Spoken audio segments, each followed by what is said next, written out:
All right, so here's Congress. Okay, Congress is given a bunch of stuff from all the people that supposedly support them.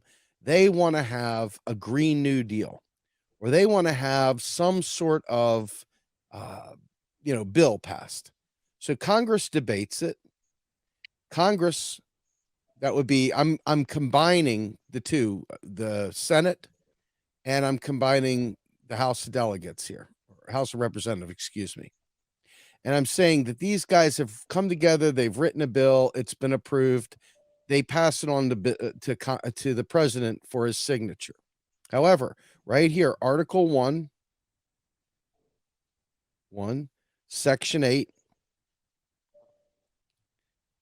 gives Congress the power of the purse.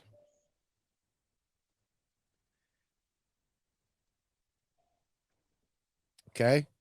Since all money that we do is fiat at this point, okay? What happens is that this is by decree. So Congress passes on this bill to the president. So we're going to say POTUS right here. POTUS goes ahead and says, okay, I agree. I'll sign this bill into law. Okay. So now inside of the bill, all right, inside of the bill, it said probably 1.5 billion for XYZ, and it lays out all this stuff. And so it issues instructions now to the Fed. Okay, keystrokes deposits into a bank account. This amount right here is given to the Fed to spend, or given by the Fed to spend. This was approved. This was created by Congress here at Article 1, Section 8. Congress said, hey, let there be light, and there was light. They passed, the president signs it into law. All these things down here are now part of that.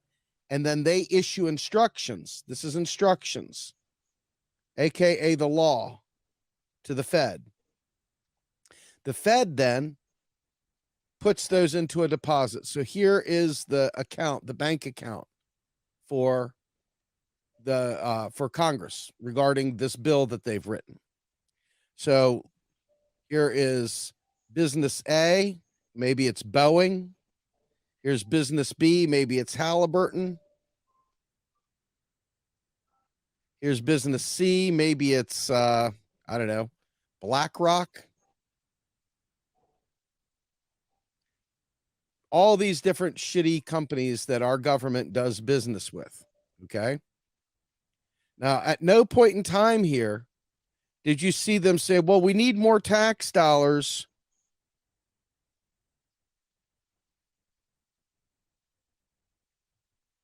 Nope. You don't see that anywhere, do you? You don't see that. Okay. So what happens is with these folks, submit an invoice, these guys send a check to them. Okay. So that's money, brand new money. It doesn't exist until it's spent into existence. Now, all of a sudden, BlackRock has 500 million. Halliburton has 500 million, whatever.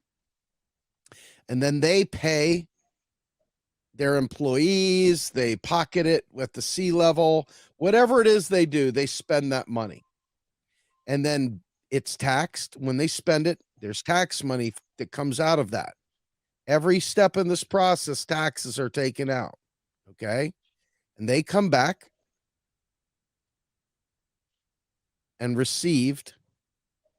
Here's the Treasury. Treasury says, hey, in my TGA, this is the Treasury's general account. Do I have enough money to cover all the bills that come through here? And if they don't, some of that is marked up inside of these accounts, and then the rest is deleted. Because what happens when the Fed creates this money over here, okay, and puts it in there, it creates a subsequent reserve over here. So if you think about this, on one side you have a reserve. On the other side, you have the private sector asset that is the dollar. Okay. So when this private dollar is returned as a tax, this reserve that say it had 100 here and is 100 here, when this comes back and they spend it back as 99, that 99, that right there purges a reserve. So this goes down. Okay. Here, that's the deal. So within that space, you understand the taxes are literally deleted. They are literally causing a drain of reserves, the reserves that the Fed created when it spent that in. Now, guess what? Bonds are then sold after. Bonds are sold after. Okay. They're not sold before. They're not sold as a funding operation. Okay. They're not sold as a funding operation. Now, the reason why we sell bonds is a couple things. I'm going to come on the screen momentarily. The reason we sell bonds is because we have an interest rate that we want to defend. In other words, we're saying interest on reserves, interest on money, interest on whatever is, let's say 2%. Okay. So in order to maintain a desired interest rate level where it's not going high or low because of inflation, et cetera, they will go ahead and they will sell bonds to support the interest rate target that they have. All right. If we set the interest rate to 0 and let the Fed create its own debt instruments, you could buy bonds from the Fed, you could do whatever instead of the Treasury. Now, all of a sudden, we've got a totally different game at play. But for this exercise here, bonds are not a funding operation. All this happened. Oh, let's get back to the picture. All the picture that you see here happened regardless of the bond. The bond is after. All right. So the bonds, these guys are sold out on the open market and people buy them. And if no one buys them, guess what? It doesn't make a shit's bit of difference. The federal government will come in and buy its own bonds because it's a bullshit operation that means absolutely nothing.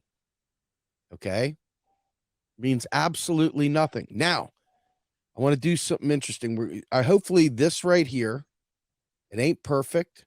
I'm sure there's somebody out there that'll say, I know more than Grumbine. That's a stupid thing. That's wrong. No, whatever, right? This is close enough because believe me, the 6-chapter or 10-chapter or 12-chapter banking primer by Eric Timoin is much more involved than what I'm doing here and much more accurate.